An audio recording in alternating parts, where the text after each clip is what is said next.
My MIL pushed me down the stairs because I refused to name my baby after her. I was 7 months pregnant, standing at the top of my mother-in-law Diane's staircase when she cornered me about baby names. So, are you finally going to tell me what you're naming my granddaughter, or do I have to keep guessing? She had been making little comments like this all night, and I kept dodging because I knew she wasn't going to like the answer. My husband Blake and I had already decided on Rose after my grandmother who raised me while my parents were going through their divorce. Now there was no escaping telling her. We're naming her Rose. She repeated it back to me like the word physically disgusted her. Rose, not Diane? The name means everything to me. I carried Blake for 9 months. She cut me off. I raised him by myself after his father walked out. I gave up everything for that boy, and you can't even give me this one thing? It's not personal, Diane. It's my grandmother's name. Diane laughed, but there was nothing funny about it. Your grandmother. Some woman I never met matters more than the woman who created your husband? That's not what I meant, I stuttered out. Then what do you mean? Because it sounds like you're telling me I don't matter. That 32 years of sacrifice mean nothing to you. Her voice was getting louder, and I made the mistake of saying, let's talk about this later when you've calmed down. Calm down? You're standing in my house telling me my name isn't good enough for your disgusting baby and I need to calm down? She stepped closer and I stepped back, but there was nowhere to go. Just the stairs behind me. You know what I think? I think you've been trying to push me out since the day you met Blake. You want him all to yourself. You want to erase me completely. Diane, that's not true. Please understand where I'm coming from with this. I could feel the sweat beads on my forehead. Then prove it. Change the name. Diane, you can't ask me to do that. Her eyes went cold in a way I'd never seen before. Wrong answer. Before I knew it, her hand was on my chest and she pushed me hard and I lost my balance and started falling. I grabbed at nothing. My hip cracked against the stairs and my arms wrapped around my belly because my brain could only scream one thing: protect the baby. When I hit the bottom, the wind left my body and I just lay there staring up at 40 frozen faces. Diane was still at the top with her arm extended, and for half a second I saw it. Satisfaction. Like she did exactly what she meant to do. Then it vanished and she came rushing down the stairs sobbing. Oh my God, she slipped. I tried to grab her. Someone called 911. Blake pushed through the crowd and dropped to his knees beside me. Baby, are you okay? Can you move? Is the baby okay? Diane was right behind him, wailing about how scared she was and how she tried to catch me and I couldn't take it anymore. She pushed me, Blake. She pushed me. The crying stopped. Diane stared at me with this wounded animal expression. Blake, do you hear this? Do you hear what she's accusing me of? She grabbed his arm and her voice went high and hysterical. I would never hurt my grandbaby. I tried to catch her. She's confused, Blake. She hit her head. She doesn't know what she's saying. Nobody said anything. Blake looked between us like he was watching his whole world split in half. Mom, just give her some space. Oh my gosh, how is this happening to me? She wailed as she went to sit down on the couch. The ambulance came. Blake rode with me, holding my hand the whole way. He kept asking if I was okay and telling me everything was going to be fine, but he had this look that told me he couldn't figure out which version of the story to believe. At the hospital, they hooked me up to monitors, and after what felt like forever, we got news that the baby was okay. I started crying so hard I couldn't breathe. Blake cried too. He kept whispering, "Thank God," over and over, and I thought, okay, now he believes me. Now he sees what his mom really is. But then he asked me what really happened up there. I told him again. He went quiet for a long time, and my stomach started sinking. She was upset about the name, I know that. But she wouldn't physically hurt you? You probably lost your balance. Blake, she put her hand on my chest and she pushed me. He squeezed my hand like he was trying to comfort me through my own delusion. You're exhausted and you just went through something traumatic. Maybe your brain turned her reaching for you into something else. I could see it in his eyes. He needed this to not be true. He needed his mother to still be the person he thought she was. And I was so tired. The monitors kept beeping and my hip was throbbing and our daughter's heartbeat filled the room and I just wanted it all to stop. So I said maybe it happened fast. Maybe I wasn't totally sure what I felt. Blake's whole body relaxed and he kissed my forehead. Let's just focus on the baby being okay. I let him believe it because I didn't have the fight left in me to force him to see something he was desperate to unsee. That night, I lay awake in the hospital bed with my hand on my belly, replaying it over and over, her palm flat against my chest, the half second of nothing beneath my feet. I knew what I felt, and I knew Diane was at home right now, calling every family member, rehearsing her version until it sounded like the truth. By morning, the story would become something I couldn't recognize anymore. I had maybe 12 hours before her lie became the only thing anyone remembered. By the next morning, Diane's version had already spread. I woke up to 17 text messages from people I'd met maybe twice. Blake's aunt asking if I was feeling better after my fall. His cousin saying she heard I'd been struggling emotionally and hoped I was getting help. Another cousin saying Diane had called her at midnight crying about how worried she was about me and the baby. Not worried that she pushed me. Worried about me. Like I was the problem. I called Blake's aunt because I needed to hear exactly what Diane was saying. Oh, honey, she's just so worried about you. She told me you've been hormonal and erratic this whole pregnancy. That poor woman was sobbing on the phone saying she doesn't know what she did wrong. She said Blake's been struggling with your mood swings for months and she's been trying to support him through it. And then to be accused of something so horrible in her own home? She made a tisking sound. She asked me if I thought you were stable enough to be a mother. She's not trying to be cruel, sweetheart. She's genuinely scared for that baby. I couldn't feel my hands. She said that? That she's scared for my baby? She's just concerned, we all are. You know there's no shame in getting help. I hung up and immediately called my sister Val and rambled on. Listen, Marie, she said sternly when I finished.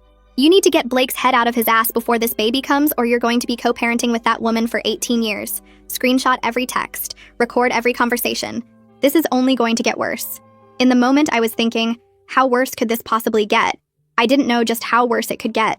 When Blake got home that night, I was ready. We need to talk about what your mother is telling people. He sighed and set his keys down. I already talked to her today. She's really hurt by all this. My jaw actually fell. She's hurt? Blake? She's telling your entire family that I'm mentally unstable. She told your aunt she's worried I'm not fit to be a mother. That's not what she said. She's just worried about you, about the stress you've been under. What exactly did she say to you? He sat down across from me and his whole face softened. She was winning him over. She told me about her childhood. Her mom abandoned her when she was 6. She just left a note and never came back. She grew up feeling like she didn't matter to anyone, like she was invisible. And then she had me and finally she felt like she existed, like she meant something. He looked at me with tears in his eyes. I could see where this was going and I wanted to scream.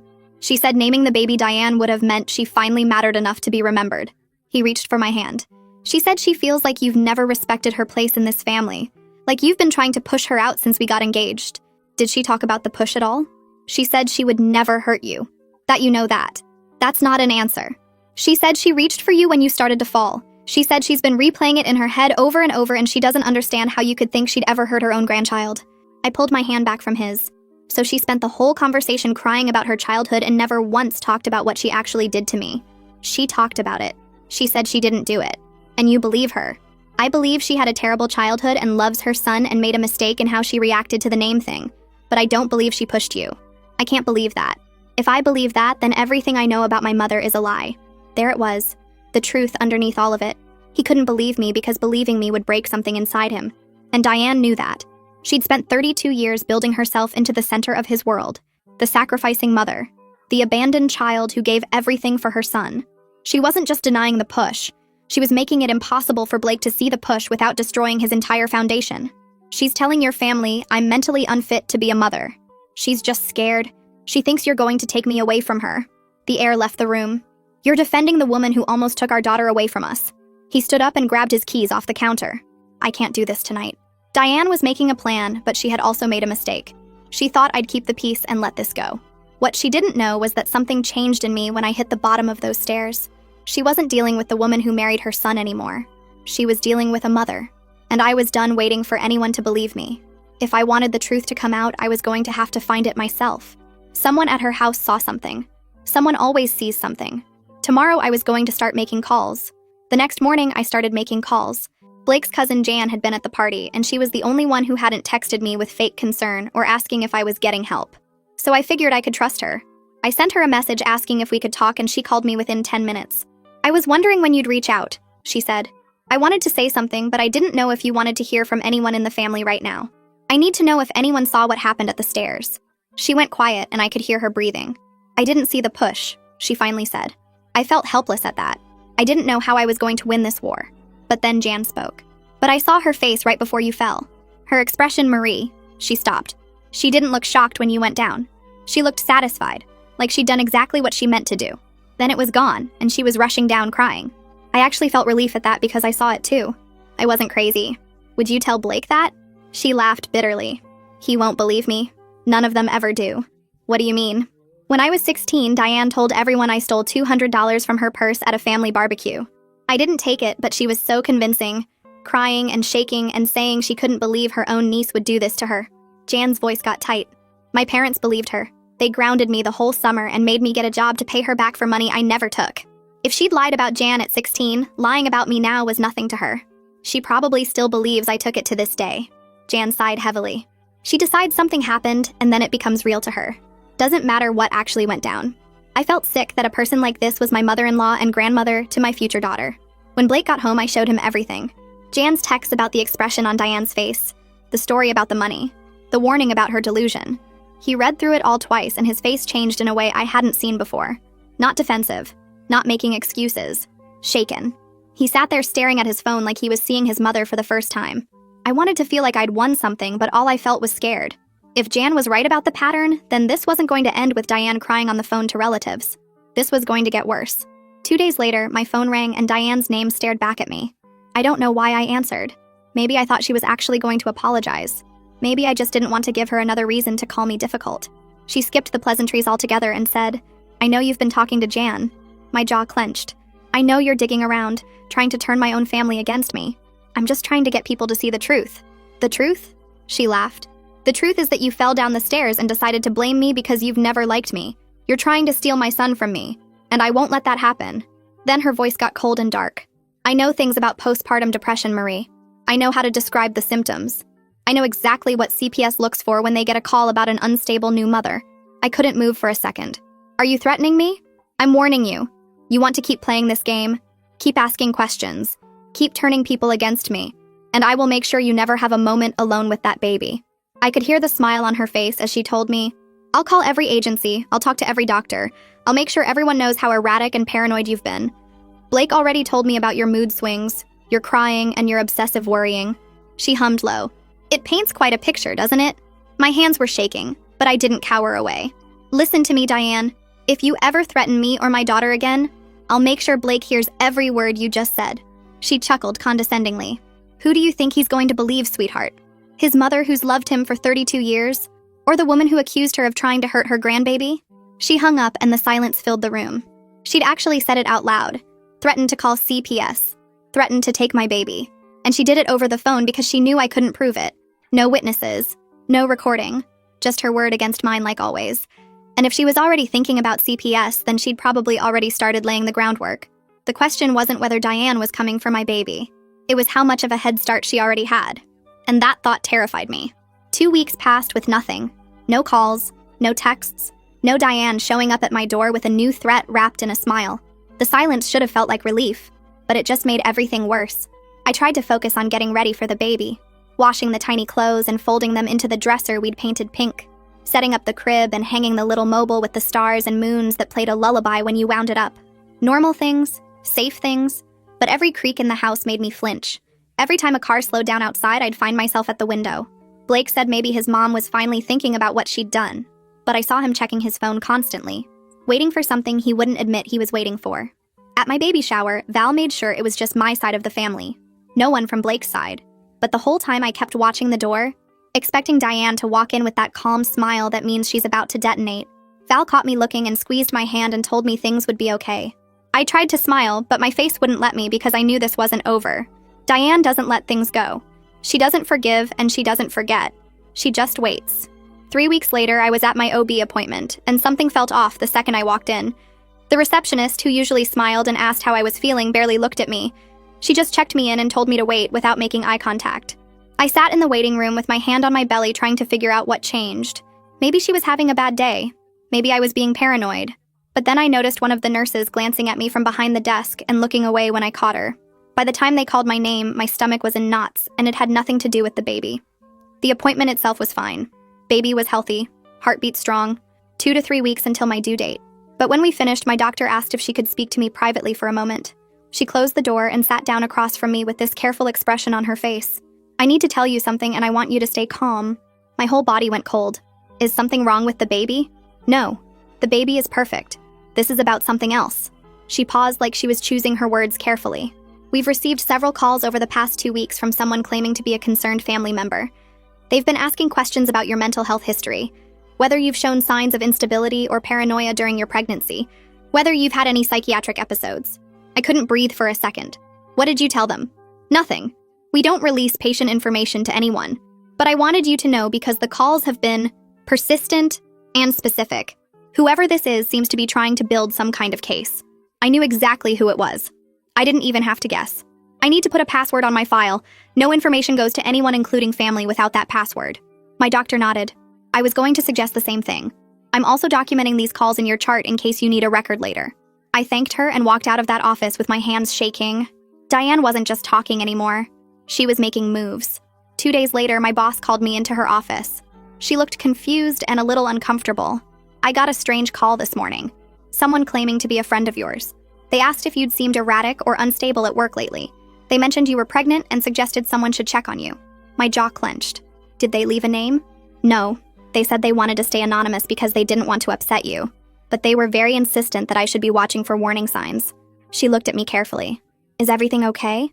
Is someone harassing you? I told her it was a family issue, and I was handling it. She nodded, but I could see the doubt in her eyes. That's what Diane wanted. She didn't need anyone to believe her completely. She just needed to plant seeds, get people asking questions, create a trail of concerned calls so that later if anyone investigated, they'd find a pattern of people expressing worry about my mental state. I called Val on my way home and told her everything. She was quiet for a long time, and then she said she'd been doing some digging. She'd reached out to Blake's aunt, the one who'd asked if I was feeling better after my fall. She told me Diane has been calling her every week crying about you, saying you've been having psychotic episodes, saying she's terrified for her grandbaby. I pulled over because I couldn't drive and hear this at the same time. There's more, Val said. She asked the aunt if she'd be willing to be a character witness. If something happens. Those were her exact words. If something happens. I sat there in my parked car staring at nothing. Diane wasn't just trying to make me look crazy. She was recruiting people, getting witnesses lined up for whatever she was planning. When Blake got home, I sat him down and told him all of it. The calls to my doctor, the call to my work, what his aunt told Val. I watched his face change as I talked. First confusion, then disbelief, then something I'd never seen on him before. Fear. She's trying to take the baby, he said quietly. I didn't say anything. I just let him sit with it. He pulled out his phone and called her. I watched him put it on speaker. She answered on the second ring, all sweet and warm. Hi, honey. I've missed your voice. Mom, have you been calling Marie's doctor? Silence. A long one. Then her voice came back different. Careful. I'm just worried about the baby. You know your wife hasn't been stable. You've told me yourself how emotional and paranoid she's been. Blake hung up. He sat there staring at his phone with his face pale. I realized then what had happened. Blake had been venting to his mother the way he always did, telling her I was tired and emotional and worried about the birth. Normal pregnancy stuff. And Diane had taken every word and turned it into ammunition. She didn't call back. She didn't text. I almost wished she would because the silence was worse.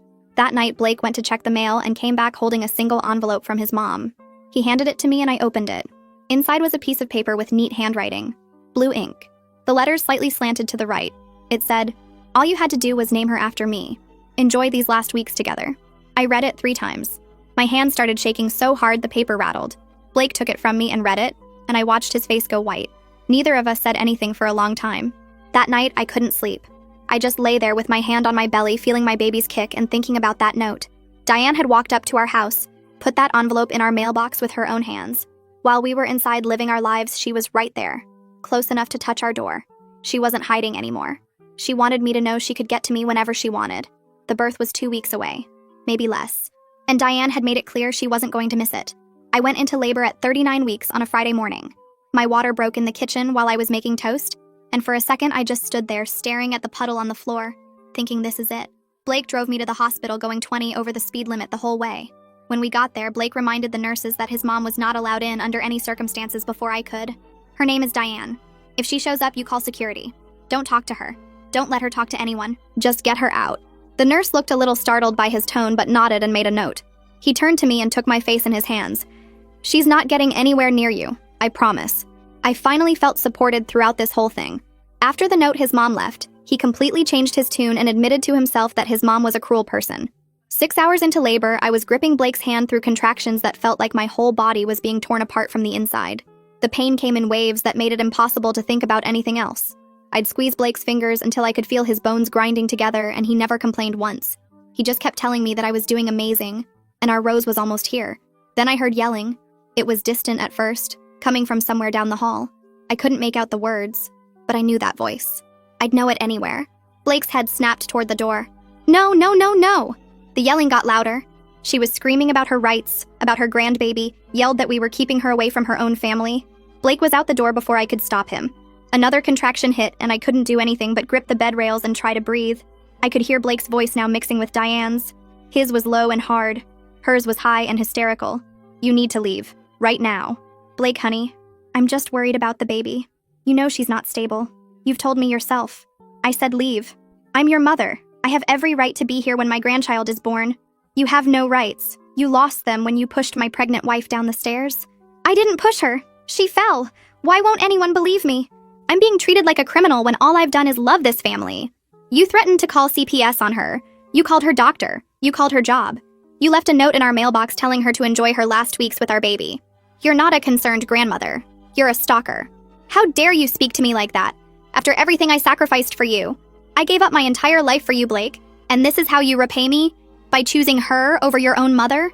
Yes, I'm choosing her. I'm choosing my wife and my daughter. And I'm telling you right now, if you don't leave this hospital, I will call the police myself. The nurse came back in looking shaken. Ma'am, your husband is handling it, but she's asking to speak to a social worker. She's telling people you've threatened to hurt yourself.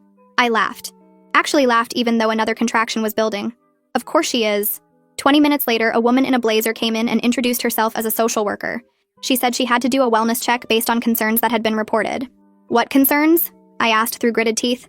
Someone claimed you have a history of mental illness and have threatened to harm yourself. They said your husband is too afraid of you to speak up. Blake came back in right then. His face was red and his hands were shaking. That someone is my mother, and she's lying. She's been harassing my wife for months. She's been calling her doctors and her workplace trying to make her look crazy. Every single thing she told you is a lie. The social worker looked at me. Is this true? All of it. Check my medical records. Check the notes from my OB. It's all documented. I put a password on my file because she was calling pretending to be family. She looked at my nurse. Has she shown any signs of instability? None. She's been completely calm and cooperative. The only problem we've had is the woman in the waiting room. Then we heard Diane again. Louder this time. Screaming. You can't make me leave. That's my grandbaby. She's poisoned all of you against me. You don't know what she's really like. Security had arrived. Ma'am, you need to come with us. Don't touch me. I'm not going anywhere. Blake, don't do this to me. I'm your mother. I'm your mother. Her voice cracked into something that didn't sound human. She's going to destroy you. She's going to take that baby and leave you with nothing. I'm trying to save you. I heard scuffling. Heard her screaming about lawyers and rights and how everyone would be sorry. This isn't over. Do you hear me? This isn't over. Her voice got further and further away until finally there was nothing. She screamed all the way to the parking lot. Blake came back to my bedside. His eyes were wet. He took my hand and pressed his forehead against mine. I'm so sorry. I'm so sorry I didn't see it sooner. I didn't have the energy to respond because another contraction hit and suddenly it was time to push. Rose was born at 12:01 that night. They put her on my chest and she was so warm and so small and everything else just stopped. Blake was crying. I was crying. She had dark hair and tiny fingers, and when she opened her eyes and looked at me, I forgot Diane existed. I forgot the screaming and the threats and the months of fear. It was just us. Me and Blake and Rose. Our daughter. Named after my grandmother who raised me. The woman who made me feel like I mattered. Diane didn't get to take that. She didn't get to take anything. Not anymore. Blake and I filed a restraining order 3 days later.